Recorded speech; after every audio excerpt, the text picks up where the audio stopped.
Movie की शुरुआत में दिखाया जाता है कि गुब्बारा तेजी से हवा में ऊपर बढ़ रहा था और उसमें सवार लोग मस्ती में झूम रहे थे। किसी को इस बात का अंदाजा नहीं था कि मौत धीरे धीरे उनकी ओर बढ़ रही है। तभी अचानक बे ने पीछे मुड़कर देखा और जो उसने देखा उससे उसकी रूह कांप गई, क्योंकि गुब्बारे को बांधने वाली रस्सी टूट चुकी थी और गुब्बारा बेकाबू होकर सीधा एक विशाल पवन चक्की की ओर तेजी से बढ़ रहा था।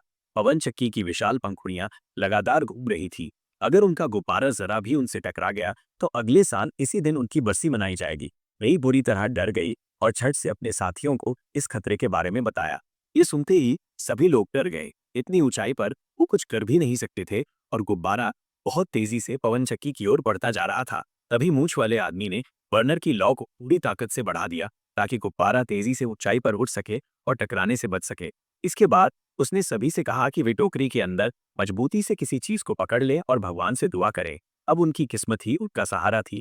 गुब्बारा पवन चक्की के और करीब आता जा रहा था और चारों का दिल तेजी से धड़कने लगा। क्या ये उनकी आखिरी उड़ान थी?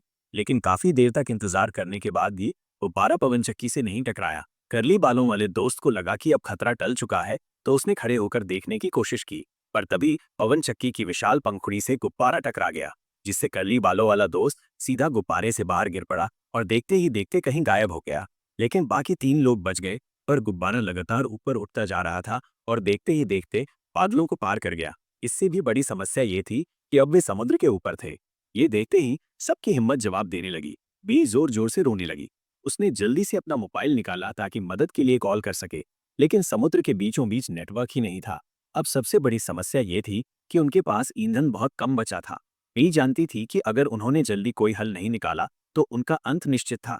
तभी अचानक समुद्र में एक नाव दिखाई दी जो उनकी ओर बढ़ रही थी। वे खुशी से झूम उठे और जोर जोर से चिल्लाने लगे। लेकिन समस्या ये थी कि गुब्बारा बहुत ऊंचाई पर था और नीचे के लोग उनकी आवाज नहीं सुन सके, बल्कि उन्हें लगा कि वे बस हाथ हिलाकर अभिवादन कर रहे हैं, तो उन्होंने भी मुस्कुराते हुए हाथ हिलाकर जवाब दिया। मूंछों वाला आदमी भी मदद मांगने के लिए खड़ा हुआ, लेकिन उत्साह में उसने अपना संतुलन खो दिया और गुब्बारे की टोकरी से गिरकर समुद्र में जा गिरा। उसके पैर पर गहरी चोट लग गई और वो धीरे धीरे पानी में डूबने लगा। उसने मदद के लिए हाथ हिलाया। स्थिति बेहद गंभीर थी। बेई ने जल्दी से गर्म हवा के गुब्बारे की एक रस्सी खोली और मूंछों वाले आदमी की ओर फेंक दी, लेकिन कई बार कोशिश करने के बावजूद रस्सी उस तक नहीं पहुंची। वो तेजी से डूबता जा रहा था। जल्द ही कुछ नहीं किया गया तो वो निश्चित रूप से समुद्र में समा जाता। कूदने के लिए तैयार हो गई, लेकिन ऐन वक्त पर उसका साहस जवाब दे गया और वो टोकरी में बैठकर कांपने लगी। इस छोटी सी देरी के कारण मूंछों वाला आदमी हमेशा के लिए समुद्र की गहराइयों में खो गया। अब खुद को निर्दोष साबित करने के लिए दोनों महिलाओं ने एक दूसरे पर दोष डालना शुरू कर दिया। वे एक दूसरे पर चिल्लाने लगी और यूं ही 10 मिनट तक झगड़ती रहीं। तभी मे को एहसास हुआ कि नाव अब उनसे काफी दूर जा चुकी थी। घबराकर दोनों ने गुब्बारे का एक बैनर फाड़ा और उस पर एसओएस लिखकर मदद मांगने लगी। वे जोर जोर से चिल्ला भी रही थीं और बैनर को हवा में लहराने लगी, ये सोचकर कि नाव पर मौजूद लोग उन्हें देख लेंगे। लेकिन दुर्भाग्य से नाव पर पार्टी चल रही थी। वहां मौजूद लोगों का ध्यान बिल्कुल भी उनकी ओर नहीं था और वे बस मौज मस्ती में लगे रहे। फिर देखते ही देखते नाव दूसरी दिशा में चली गई और दोनों महिलाओं पर दुखों का पहाड़ टूट पड़ा। अब उनके सामने सबसे बड़ा खतरा था, क्योंकि गुब्बारा धीरे धीरे नीचे गिर रहा था। अगर वो समुद्र में गिरा तो उनकी मौत निश्चित थी। उन्हें तुरंत बर्नर जलाकर गर्म हवा पैदा करनी थी ताकि गुब्बारा ऊपर बना रहे, लेकिन उनके पास कोई लाइटर या माचिस नहीं थी जिससे वे आग जला सकते।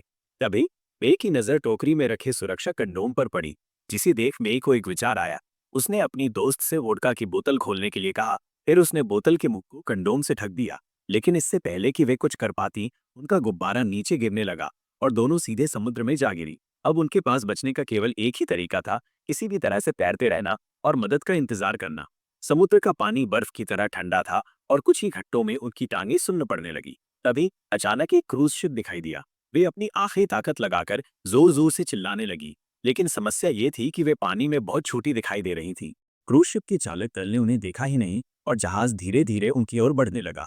अब उनके पास दो ही रास्ते थे, या तो वे जहाज के नीचे कुचले जाएं या किसी तरह खुद को बचाएं।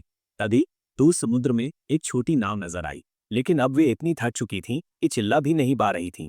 अचानक बे की दोस्त ने कहीं से एक छोटा सा शीशा निकाला और उसे सूरज की रोशनी की ओर घुमाने लगी ताकि उसकी चमक नाव पर बैठे लोगों तक पहुंचे।